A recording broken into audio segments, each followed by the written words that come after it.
Well, hello everyone. Wanted to put together a lecture here. This is actually a rather short lecture, but I believe it is definitely important to include, in addition to the stages of language development and theories of language development, that we turn around and talk about the importance of practice.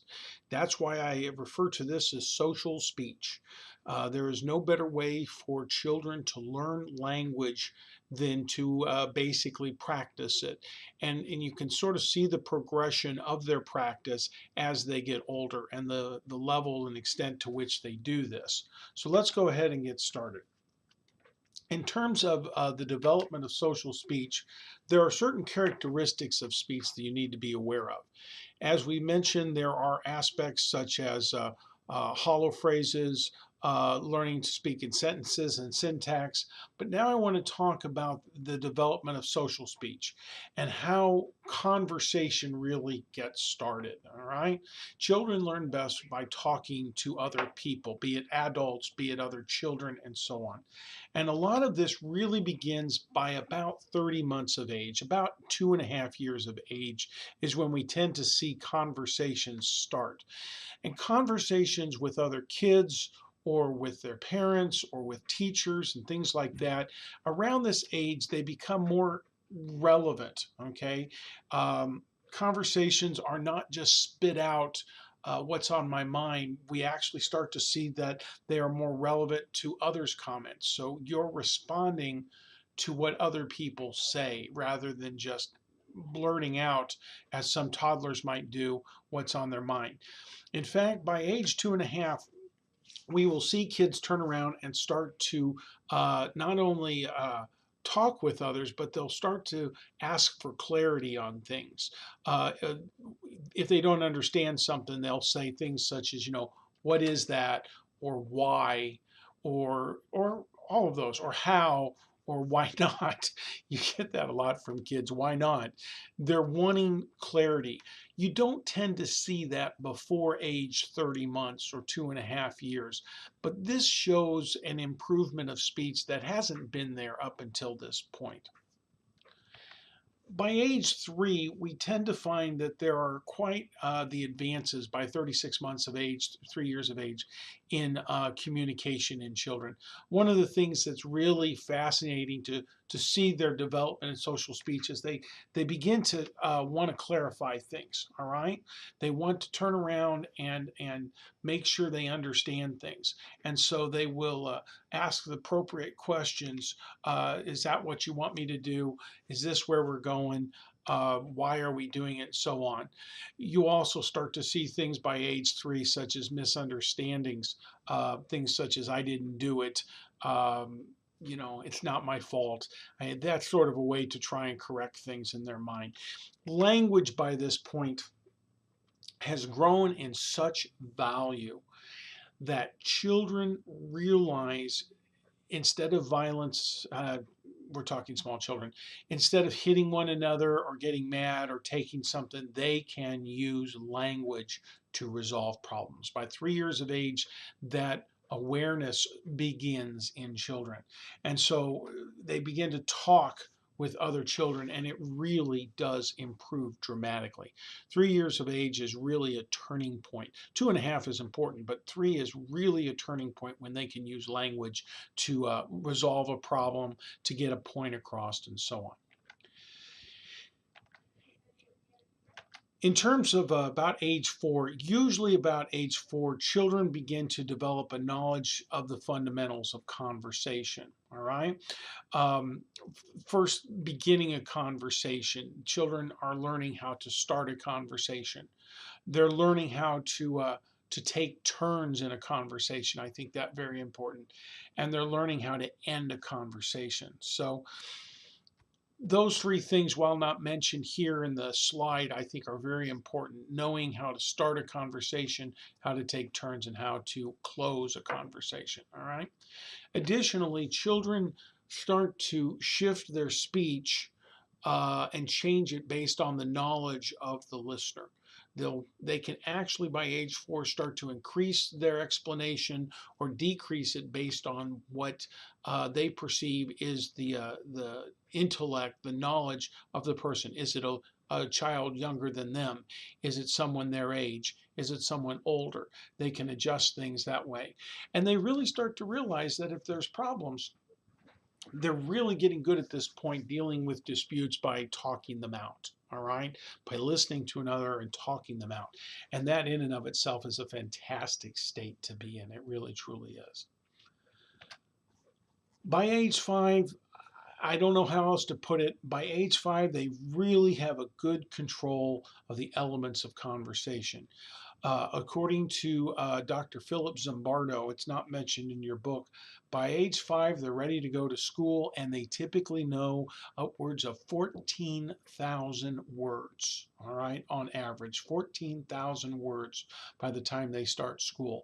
So in 5 years' time, in 60 months, they've gone from being able to do little more than cry to communicate to vocalizing over 14,000 words, use language to solve problems, to fix clarifications, to deal with misunderstandings, and basically to live. It really is amazing.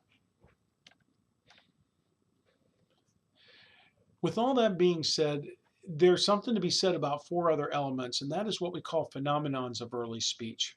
When we speak of a phenomenon of early speech, what we're referring to is a type of behavior that is seen and is documented, but not completely understood. All right. So let me go over some of the phenomenons of early speech that we see in children. One of the first is what we call overgeneralizing.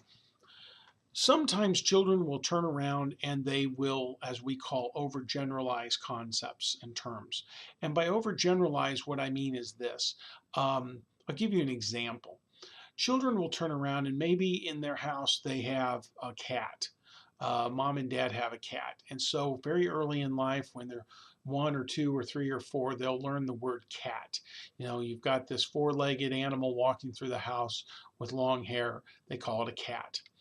Then they turn around and they go to see a neighbor or a friend or a relative and go into their home and they have a dog. So, not knowing any better, they tend to overgeneralize. And so they look and point at the dog, and what do they say? They say cat. All right. I've seen instances where children turn around and they've learned a concept. It's the only concept, and something similar comes along, and they're calling it by the wrong name. Folks, when this happens, it's as simple as clarifying. There's no problem, there's no issue. Pointing out to a small child, no, that's a dog, is usually simple enough. Unfortunately, it seems that we adults sometimes are the ones who get so upset if we have to be corrected, like it's a personal affront. Or at least maybe that's the way it seems with my teenagers, but that's a whole different story. Children also learn what we refer to as simplification. Simplification is basically that phenomenon where children try and talk in the simplest way possible. And simplification can be very interesting. We mentioned earlier what is called hollow phrases. Hollow phrases simply mean that we turn around and use one word to get across an entire meaning. All right, that's a hollow phrase. Well, you will get kids that will use hollow phrases when they're 1 year old or 18 months old. But sometimes children will get to be 2.5, 3, or 4, and they're still trying to, or maybe even age 5, and they're still trying to adhere to hollow phrases. Under such a circumstance, that's a form of simplification. A child does it in the simplest way possible. I used the example in an earlier lecture. They point to the milk on the table. That works when you're 1 year old, but if they're 3.5, almost 4, and they come into the kitchen and they're thirsty, and instead of asking for a glass of milk, they point to the refrigerator and say milk. That is what we refer to as simplification or oversimplification. The way to resolve this is quite simple. We as parents have got to challenge our kids to speak in full sentences. I know parents who would turn around and just take that hollow phrase and act upon it, saying, I know what my child means. It actually underdevelops language when they're able to get away with hollow phrases.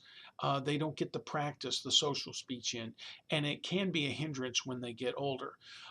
With my two kids when they were younger, on more than one occasion, if they were to point at the refrigerator at age 3 or 4 and say milk, I would say, now you know how to ask for that.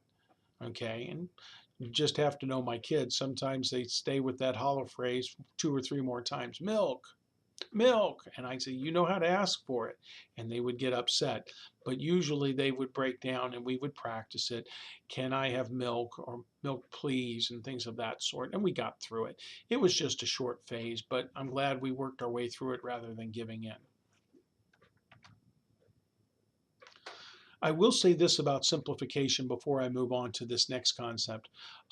Simplification is part of the discussion topic for this upcoming week. That sometimes children turn around and they simplify their language and we think it cute. And this is actually a topic of developmental psycholinguistics, developmental language specialists, and that is allowing kids to oversimplify or mispronounce things. We actually have a culture now that instead of simply correcting them, we allow them to continue with such language, and on top of that we reinforce it because we think it's really neat when they mispronounce things, and so on and so forth. Some people say that psychology should just relax and chill out. Psycholinguistics will tell you that it's not a good idea. Children need to learn it properly the first time, as opposed to learning it and then having to unlearn it and then learning words and terms correctly. So when you look at the discussion topic, you'll see what I'm talking about. Finally, we talk about understanding grammar relationships. Understanding grammar relationships is learning how certain words work. For example, the tense of a verb is a good example of a grammar relationship. Okay, that if you work on something, but in the past you would not say you work on it. You would say you worked on it. In the present, you jump. In the past tense, you jumped. That's understanding the relationships in grammar between past and present and even future. Okay. Also understanding that the name Ann, A-N-N, is a proper noun, but her is also can refer to the same thing. That's also the same person potentially, and stuff like that. Children can learn this. They can learn grammar relationships, between past, present, and future, between pronouns and so on. The interesting thing is that children will turn around and they'll learn that you can put an S on the end of a word to make it plural. And a lot of times you can put an ED on the end of a verb to make it past tense. So they will say jump becomes jumped, work becomes worked, play becomes played. And then you'll get to something where they'll turn around and they'll go becomes goed. And you sort of jump in there and say, no, there's no such thing as goad. And what they've done in essence is they've come across what we call a grammar exception.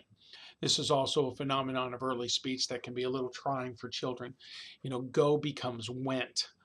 One dog becomes many dogs, but one goose becomes many geese. These are grammar exceptions, and they're just things that children have to learn. Keep in mind that children don't tend to typically take the offense to things as we do. So if children seem to make lots of mistakes, it's just simply correcting them. We all did it as little kids, and most of the time, once they realize it, they move on, and all is well. All right, folks, that's all I've got for now. Keep up the great work.